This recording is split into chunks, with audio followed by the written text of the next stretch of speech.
second. So this is our agenda for this evening. So we'll open up with some welcome remarks from Borough President Brewer and Community Board Chair Bueno. And then we'll move on to updates from New York City Parks with some Q&A afterwards, followed by NYC small businesses on their points of agreement, and then Q&A after that. And then finally, we'll open discussion and kind of try and set the agenda for the next meeting, as well as have a discussion about the frequency of meetings. So if that sounds good to everyone, I'm going to stop sharing my screen and I'll open up the floor for our borough president.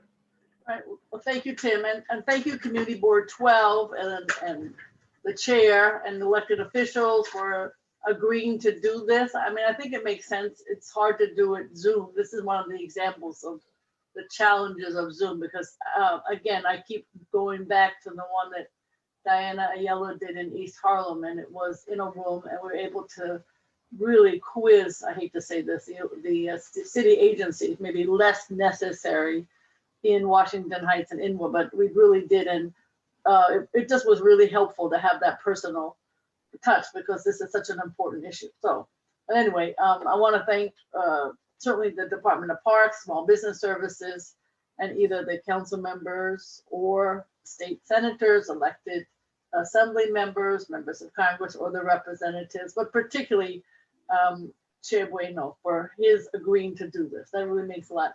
And we were together in the morning, and now we're together in the night, Mr. Chair, and I'm sure you have more to go, so do I. But this is, I think this is important to see if what is being done is what was suggested and recommended and then passed by the city council. So that's why we have these points of agreement. And then the other thing I want to mention, I think last time I said, and you, I hope all agreed, that it would be helpful to have some kind of an organized tour of what is being produced, what could be produced in terms of the rezoning. So we're doing that on June 7th. I hope that note on that date has been cleared with people and that it makes sense. It's more of a walking tour. If we need a bus, we will get one. And then we can have lunch wherever people want to do that. I know that's being, the site is being discussed. And that's what, we can do this in the afternoon, and hopefully the weather will cooperate, and that we will have a discussion about what we see is happening is what is in the points of agreement. That's where sometimes the city agencies have a different notion. That was the situation, may not be true here, but that was definitely the situation in East Harlem. So thank you very much. And now I turn it over to you, Chair Bueno and Elizar. Thank you very much for joining us once again today. It's much appreciated. Yeah, Gail, you don't always get to see the same person like you twice during the day. That's pretty amazing. That's pretty cool. No, Yeah, thank you thank you for the invite. My new phrase of the year is whatever. It's just by popular demand. I'm gonna be very, very short. So, having said that, I'm just really looking forward to make this take its own course. Make sure that all those agreements are abided by, that we become the watchdogs of the ward of a lot of the city agencies and their ward. So just looking forward to make that happen. So thanks again. Thank you Tim, very much. Gail, and special shout out to Wayne Benjamin, who's there.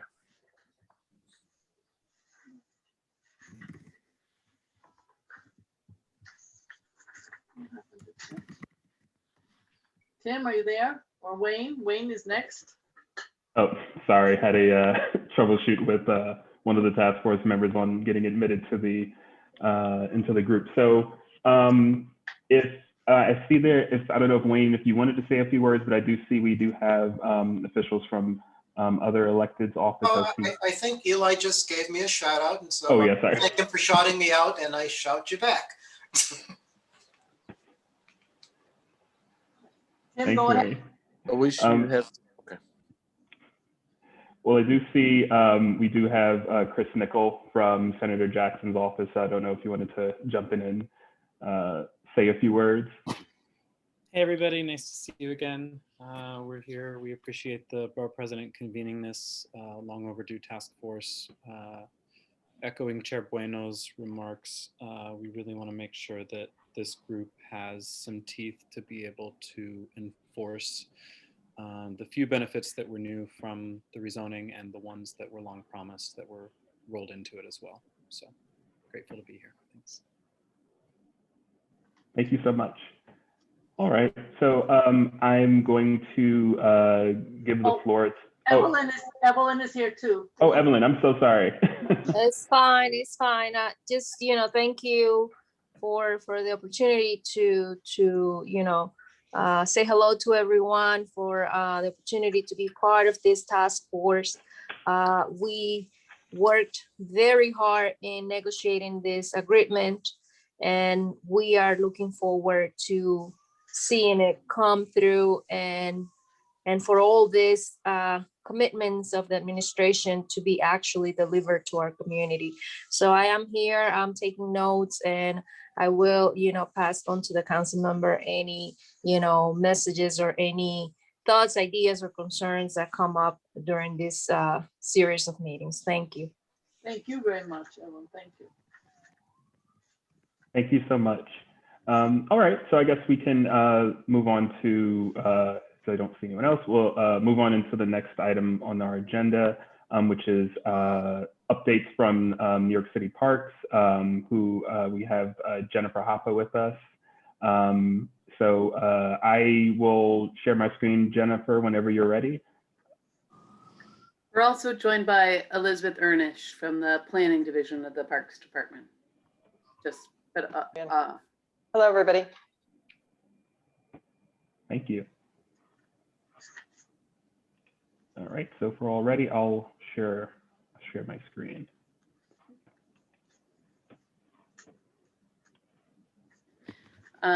So just some updates on projects that are included in the Inwood rezoning points of agreement. And then I'll be happy to provide updates on other park projects in Inwood if people are interested. So in the POA, one of the items was Monsignor Kett Playground. It's a $14 million project. Some of you perhaps participated in our public scoping meetings for it and the community board design input, concept design review. It was a very collaborative process, and I'm glad to say that the design for the site won an award for excellence in design. The project has gone through procurement, and construction is slated to start this fall. It will include it's multi-generational park. Will be retaining basketball, but upgrading it. There'll be a junior court as well. Handball courts will be upgraded. There'll be like a multi-purpose area for Zumba or Tai Chi or Qigong. And then in the playground area, we're adding a lot more greenery, as you can see from on the screen, and a much larger play facility for people of all ages and abilities. And lastly, a new comfort station, aka restroom, with far greater capacity than what's currently there. Right now, we have an old NYCHA bathroom that has one stall in each side. This is much larger, and there'll be a restroom. There'll also be in addition to the restroom, there'll be some storage for ongoing maintenance at the site so we can sustain it. The Highbridge Water Tower is on the number 32 on the POA. This is a beacon for Uptown. It's from 1874, I believe, part of the old Croton Aqueduct system. And it's why clean drinking water was able to be directed to Upper Manhattan in the late 1800s. Construction is ongoing. If you go by on the Deegan or the Harlem River Drive, you see that the scaffolding is slowly coming down. And that's going to be completed later this year. The Dikeman Rest, that's part of Highbridge Park, if you're not familiar with it, where the one train is right at Dikeman Street. So it's a gateway to Inwood. That's a $5 million project. We had a great public scoping meeting, got lots of helpful constructive input from NYCHA residents, from Hillside Avenue residents, from people around Uptown. We're coming to the community board the second week in June, but right now the concept includes a small dog run, a tot lot type of play area for little children, a larger play area, and lots of rain gardens. If you're familiar with the site, it has obviously some street drainage that needs to be improved, but also Highbridge Park has lots of natural seeps. So the various sides of the park are going to have rain gardens to help capture that runoff and filter it and percolate it down into the ground. So that's exciting. Next, thank you, Tim. There's another, okay. Ann Loftus Playground, that's also on Dikeman Street. That's part of Fort Tryon Park. That project is slated to start later this summer. It's addressing the infrastructure of the fountain, which has tree roots that have collapsed pipes, which is a problem we have in multiple areas. It's making that central fountain accessible for people in wheelchairs or walkers or strollers to get inside. It's adding a half court for basketball, new climbing structure, and an overhaul of adult workout equipment for improving public health. And lastly, the Inwood Hill Park soccer field. Again, the community was instrumental, very vocal in the council member as well, in making sure that this field at the north end of Inwood Hill Park, the northwest corner rather, can handle the demand of play. It's right now it's just grass, and we end up having year-round use here. And because of that, you essentially lose grass anytime you try to grow it within a few months. So it's going to be a synthetic turf, that I guess the tufted nylon. There'll be some stormwater retention, stormwater capture rather, integrated into the project, seating, and new drinking fountain and some other amenities. So that's design has been completed. The Public Design Commission has approved it. And so it's soon, design will be complete in a few months, and then we'll start the procurement process. Next. And then I guess you covered Waterfront at your last meeting. Another piece of the Waterfront is being, and obviously the Academy Street and North Cove projects are being led by EDC's consultants. One, on the other side of Dikeman Street, the Parks Department will now be the lead on the $22 million worth of waterfront infrastructure improvements at Dikeman Street. So the Dikeman Pier, overhauling the Inwood Kayak Club revetment and dock there, as well as adding a community dock.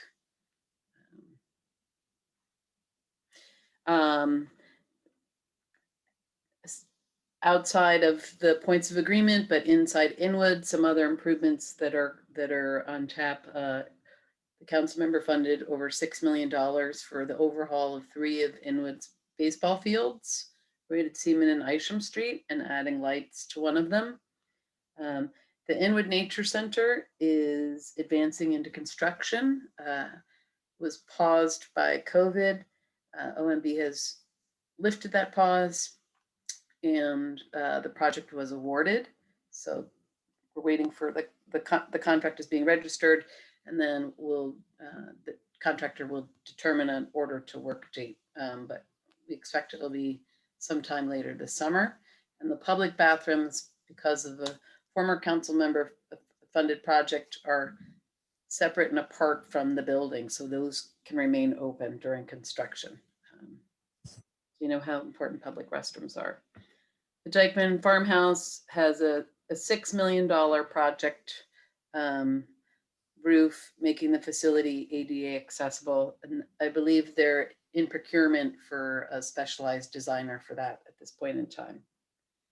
And lastly, there's $88 million going into the waterfront infrastructure from Dikeman Street south to 155th Street for the Harlem River Drive Esplanade.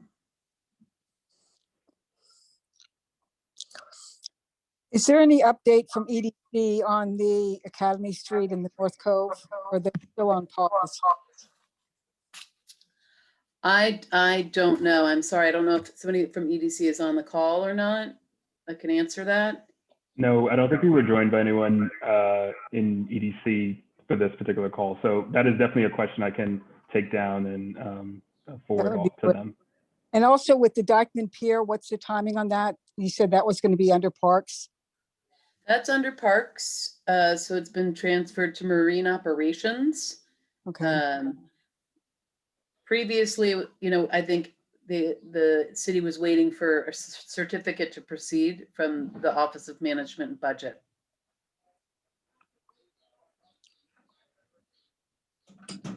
But I know obviously we'll want community input on that. And the Inwood Canoe and Kayak Club has also written up all of their priorities Great. for their concession area with Parks. I'd put a question in the chat, and I'm curious about the Lighthouse Greenway link from the Red Lighthouse to the Dikeman water level route, which is half done. And I don't know if anything's happening and why. So it was, thanks Maggie for that question. So it was assessed obviously when we did the Fort Washington Plan YC project. And then more recently, the working group that was part of the Mayor's Waterfront Greenway. Parks has applied for federal funding for it in the past, but we've not been awarded funding to date for it. But ultimately what Maggie's referring to, if you're not familiar, at the Little Red Lighthouse, you have to go up a very steep hill to stay on the Greenway, and then you're at the Henry Hudson Parkway northbound level. So if you're on a bike, that's great when you're going downhill, maybe go fast. It's quite a steep incline, but going uphill, it's really arduous. So the vision is to take the Manhattan Waterfront Greenway and extend it to where it's along the Hudson River all the way up to Dikeman Street. Because Parks doesn't own all of that property, previously we were able to go from Dikeman Street to roughly 187th Street to where Parks property boundary ends, and then Amtrak's begins. We began conversations with Amtrak about potential easements, since it does get very narrow in that area, and initial discussions with the Department of Environmental Conservation about relieving platform or something out over the water to be able to extend the Greenway from 187th Street down to where the Little Red Lighthouse is at 179th Street. It will be a very expensive undertaking, and at this point in time, funding has not been allocated for it. Have you asked for any from the new federal administration, which might look on this a little more favorably? I can ask the Greenway group, the Interagency Greenway group, if that's the intent. But yes, it definitely sounds like it would be a good time for that. Thank you. I think, oh, sorry. So thank you for this presentation, as always, very helpful and succinct.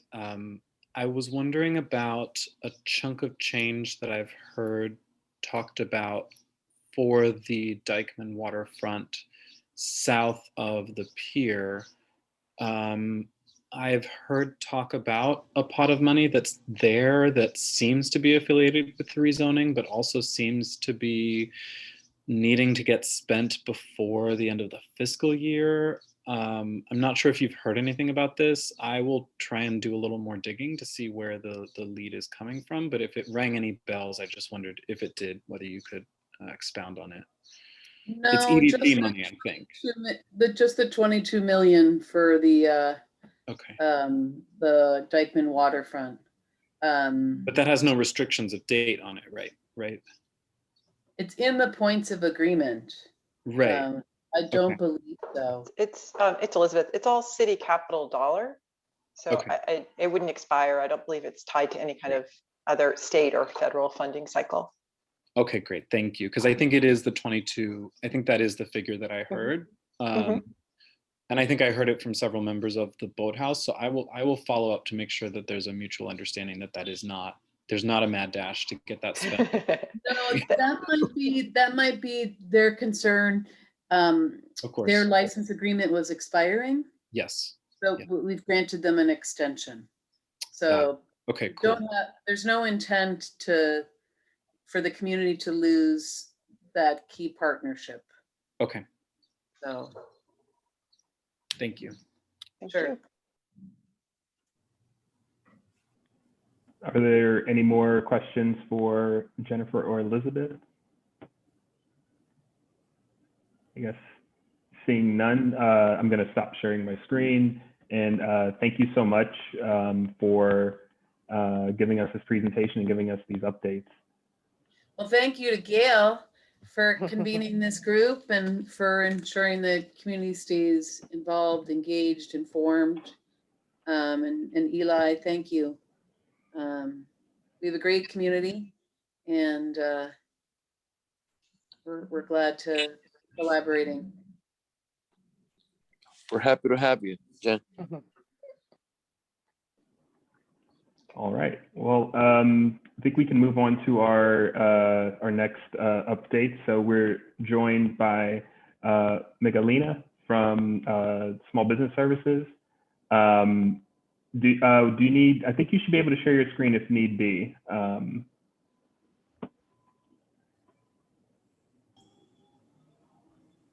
Hi, thank you. I actually do not have a presentation. I don't have slides. I just came off, excuse me, staffing the commissioner of several calls, but I'm happy to talk about our POAs. I believe the group here knows who I am. My name is Miguelina Aristi. I'm the Director of Intergovernmental Affairs for Small Business Services. Really for SBA, we've had two major POAs for the Inwood rezoning, which is number 39, which includes prioritizing access for Inwood residents to Workforce One training and recruitment services, as well as meeting with the council member twice a year. Obviously, for the past couple of year and a half, we've met with Councilmember Rodriguez several times, and we've kept him in the loop on several of our initiatives, especially with our loans and grants coming out of Small Business Services. We also had POA number 40, which is to connect Inwood residents to training programs in the healthcare industry.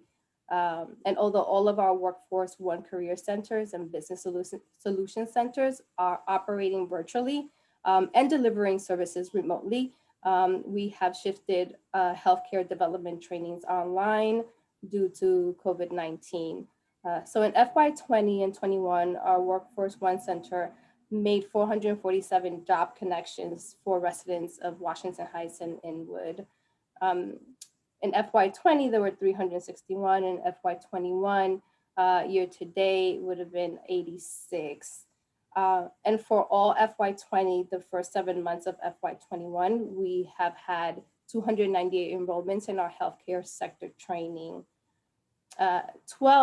4% of the healthcare sector training enrollments live in zip codes 132, 133, 134, and 140. So in addition to the Inwood specific POA updates, I do want to share some updates regarding the SBA initiatives. And then I'm happy to take your questions and concerns and bring them back to the agency. So from the onset of the pandemic, we quickly launched several resources to help reopen businesses and provide necessary guidance and support. We've delivered over 134,000 services to small businesses, helped 73,000 individuals, connecting New Yorkers to 14,300 jobs. In FY21, we've connected 5,000 small businesses to over $147 million in local, state, federal, and philanthropic funding. We fielded over 60,000 individual calls to our small business hotline, hosted 697 webinars, with over 53,000 attendees. So I think I'm going to stop here. I'm also joined by Regan, who's our project manager at the neighborhood division. And so I'll give her an opportunity to also just say hello and give a couple of updates from the division. Yes, hi everyone. Thank you, Megalina. I do have one update and it's related to point of agreement number 45. Just to give you a bit of a background for those of you who don't know me, my name's Regan Brown. I'm a project manager on the neighborhood planning team over at SBS. So we've been funding Washington Heights BID through the Neighborhood 360 program since FY17 to serve the Inwood community. The original contract was intended to run until FY20, but we extended it an additional 2 years. So the grant term is now set to end at the end of FY22. And just to speak on that grant program a bit, most recently, they've been focusing on building the capacity of the Inwood Merchant Association, which was formalized as a nonprofit organization in FY20. And the IMA will be really the driving force in commercial revitalization work and small business support after the grant term ends for Washington Heights BID. So this upcoming year, they're going to be focusing pretty heavily around building their capacity and support, as well as seeking funding so that they can sustain this work moving forward. And just to highlight some specific work that they've done recently, they hosted a restaurant industry meeting with the commissioner of the Mayor's Office of Community Affairs, as well as other city agencies, to discuss the impact of COVID on the restaurant industry and resources available to them, including the Restaurant Revitalization Fund. And Washington Heights BID and the IMA have both been doing a lot of work around COVID recovery support for small businesses, including disseminating information around the changing regulations that businesses have to comply to, distributing social distancing decals for businesses, and in general, just assessing the overall impact that the pandemic has had on the commercial corridors through surveying and outreach and gaining a better understanding of what business needs are so that we can address those needs in FY22 funding through Neighborhood 360.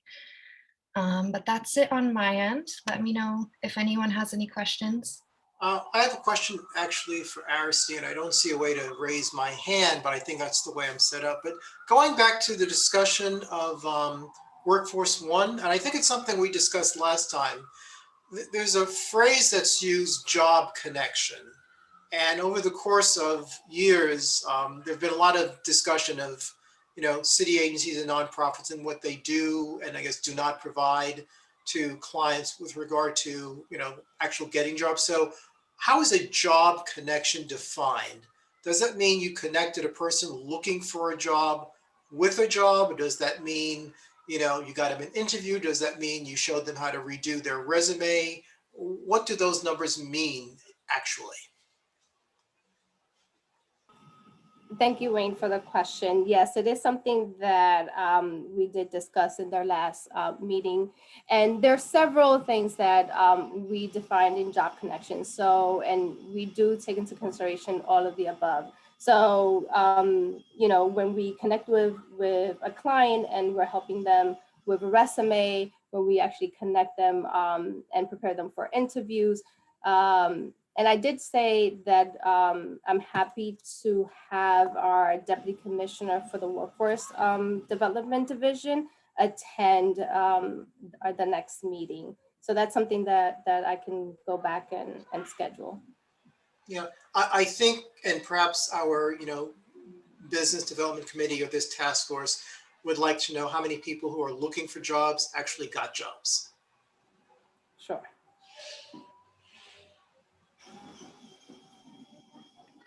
Let's see. Oh, I'm sorry. I have a question. Just taking. Oh, I don't know that this isn't a point of agreement, but certainly it's something that is of great concern, which is the lack of internet access. Now, this is supposed to be, I think, what SBS does, but in that there is a opportunity to try to help the businesses. What are we doing about that? I do think, and I want to back up what Wayne said, everything has to have metrics. Everything has to have some kind of data. It's very nice to say we're meeting with people and so on and so forth, but you got to have the data. And actually the data has to go on the open data portal by law. So, but it just in terms of like, do we know that as part of this, we're trying to get internet access? Because to be honest with you, this bid has the least support for their businesses along those lines. So what are we doing about internet access for the businesses?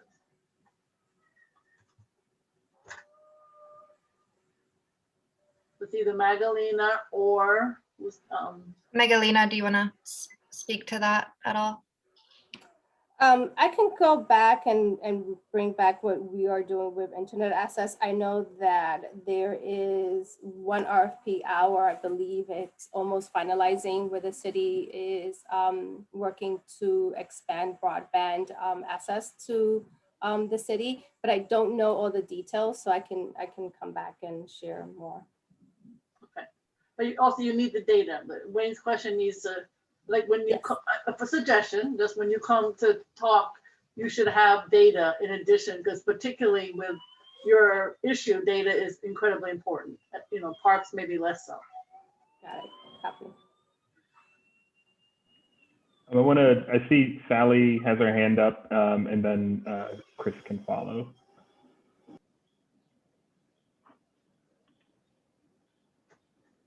Sally, are you there? Then go to Chris and come back, Tim. Okay, all right. Hey, so I have a follow-up question to Gail's. Concerned about the last part of what Regan shared with regards to assessing the overall impact of COVID through surveying and outreach. The last time a commercial district needs assessment was done was 2016, published in 2016. I believe it was actually conducted in the fall of 15, if I'm not mistaken. And a lot has happened since then. So are there plans to do another one? What is actually meant by assessing the overall impact through surveying? What has been done, what is being planned, and where can we find those data? Because they should not just be property of the bid. They, as Gail said, those are publicly funded surveys, and the results need to be publicly available too. Yeah, no, that's a good question. The CDNA itself, is really a snapshot in time, and the opportunities and challenges that the key findings we found at that time helped inform programming for the Neighborhood 360 program. Like you said, obviously the commercial corridors, the environment has changed drastically since then. And to my knowledge, I mean, I can really only speak on the Neighborhood 360 program and my relationship with the Washington Heights bid, but they have been doing a business inventory, collecting data on the vacancy rate to inform programming for FY22, and direct outreach just to get a better sense of what our business's immediate needs at this time. So I guess recreating the CDNA in a sense, just in the sense that they are doing these merchant surveys. With that, I'm happy to, at the next meeting, share the data that Washington Heights bid has collected thus far. I don't have that on hand at this moment, but yeah, all I can say is that they're collecting this data on the commercial corridors to kind of recreate the CDNA in a way and kind of reassess what's needed for FY22 because the grant term ends at the end of next year. Okay, that would be great. I mean, we're at the point where in the senator's office, there is such a paucity of available data on small businesses that we are going out and getting it ourselves. And that's not the best use of our legislative office's time. So would really appreciate as soon as possible. I didn't even know that the bid was doing this work. And it would be incredibly helpful to be able to connect with them about that. Maybe through you, I'm happy to put my email in the chat. Because sure, absolutely. I'll put my email in too. We're constantly hearing about the needs, but right now in Inwood and Washington Heights, there's a massive gap between the data that it sounds like do exist somewhere and the policymakers who can do something about it. So let's try and bridge that as soon as possible now that all these federal funds are available. Yeah, absolutely. I'll put my email in the chat as well.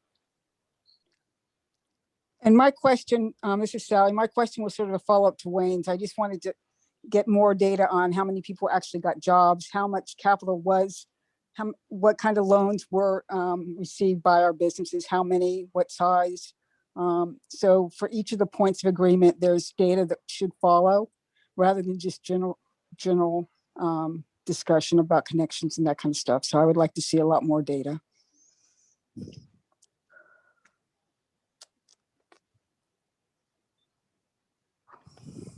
All right. I also see Maggie dropped something in the chat. Her understanding is that Inwood has fallen behind the city as a whole regarding COVID-19 vaccination. When will we get a permanent vaccination stations on Dikeman 207th and Point South?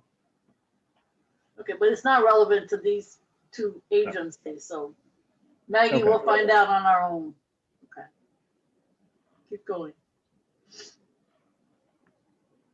All right. Are there any more questions for SBS from anyone?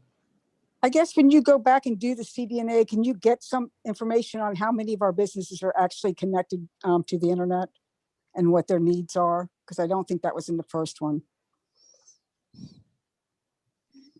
That's something that I could ask Washington Heights bid to include in their surveying. I'll have to find out and see how many businesses they've surveyed thus far, but that's something I can absolutely raise with them. Great, thank you.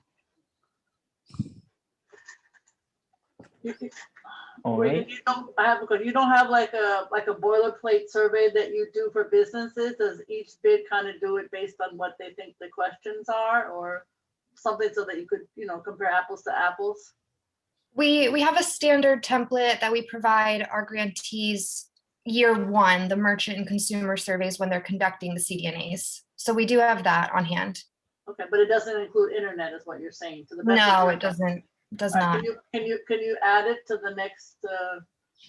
Yeah, absolutely. No, I think that's important. It does include questions like, does your business have an email address? Do you have any social media or a website, but not access to internet? It does not include that, but I think it would go with it. What happens is it's too slow. It doesn't meet their needs.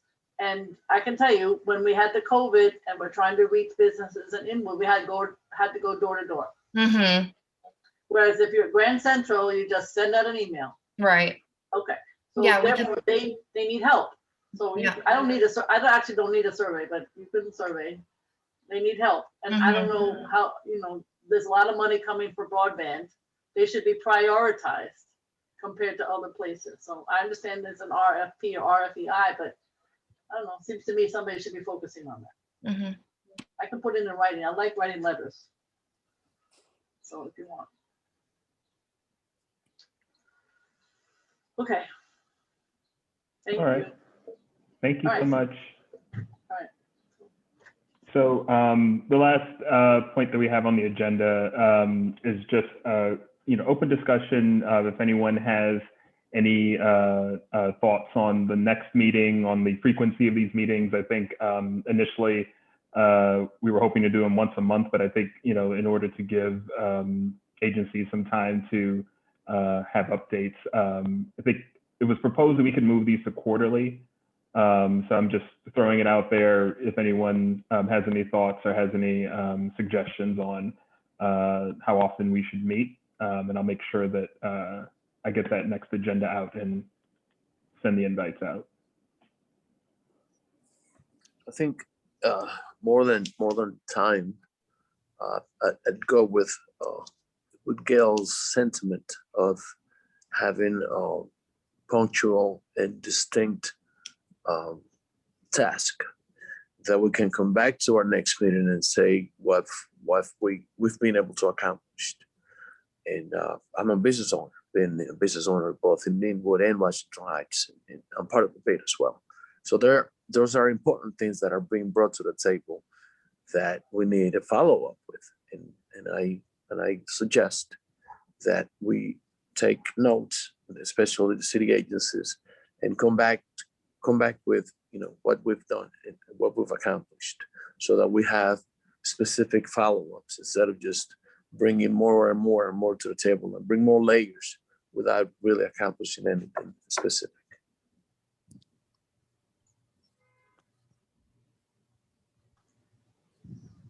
You're absolutely right. I think quarterly is fine, and then we can have, if we, maybe discussion in between as to exactly what we want to get out of something. So like today's some data, and that seems to be something we'll figure it out. But I do think that's a good point, and have people who are involved with that agency talk, and we'll have some discussions in advance. But I think quarterly is fine, Tim. I think Board 12 would agree. Yeah, quarterly is good. Okay, thank you. All right, so I think we're adjourned, right, Tim? Anything Hey, else? Tim, can I just bring up one concern? I guess I am really concerned that the two waterfront parks are on pause because of budget constraints due to COVID. Those are two big projects. And so I think we do need a quick answer back from EDC and figure out how to get those rolling. I just don't want the two things that came to Inwood to disappear. Sure. And I've been in touch with EDC, and I can definitely, ahead of any, a quarterly meeting, I can definitely reach out to them and see if we can get updates, and I can share that with the task force. That would be great. Thank you. Absolutely. So next meeting will be the education, tech, community services, arts and culture, presumably, since we haven't broached those, and there are some pretty big ticket items in there. Mm-hmm. What I would also point out that, I think at the last meeting and some subsequent discussions, there's an ongoing focus on affordable housing, and specific to the Inwood Library project, with HPD basically saying that the comments and concerns raised by the community board and the community in terms of the allocation of units and size, that nothing could be done because the project is ready to close, but there are other projects in the area where that would be focused. We asked for and are expecting more detail on those other projects, where they are, and what are the respective schedules, and when are they going to talk to us, so that we don't once again hear, oh, those are interesting comments, but it's too late to do anything. Right. I actually think I agree, Wayne. I think that housing would take precedence over some of these other topics. So if it's okay with you, Chris, affordable housing or the housing program to be the next topic. My whole point was that I thought we already did that, and I agree with Wayne that the answers were wholly unsatisfying. I think the answer in that case is not to make it the topic of the next quarterly meeting, but just like our friends at SBS are going to get badgered by us for the next 3 months on the answers we didn't get but need tonight, I think we need to badger HPD for the answers we didn't get from them, what was it, a month and a half ago. So we'll do both, and then we'll have the walking tour on June 7th, so that'll also help with more and more questions on all the above. Can I ask a question? Go, Maggie. Is this task force not interested in anything but items for the neighborhood from the rezoning deal? Just the rezoning, yes, because we can't, other things can go to the community board or offline, but this is just about the rezoning. Okay, I misunderstood. Okay. Tim, anything else? Oh, that's it. I mean, if anyone else has any other questions or comments, I think we can move to adjourn. Okay, but we will get very specific, Chris, answers. Those are, and we'll see you on June 7th. We don't have a time yet, Tim, right? Is that correct? We don't have a time yet, but we're working it out. We're working on a time. I think it was either Afternoon, morning. What are you planning, afternoon or morning? Or you haven't decided yet? early morning. It'll either be 11 a.m. or noon. So we're Okay. working out. All right. Yeah.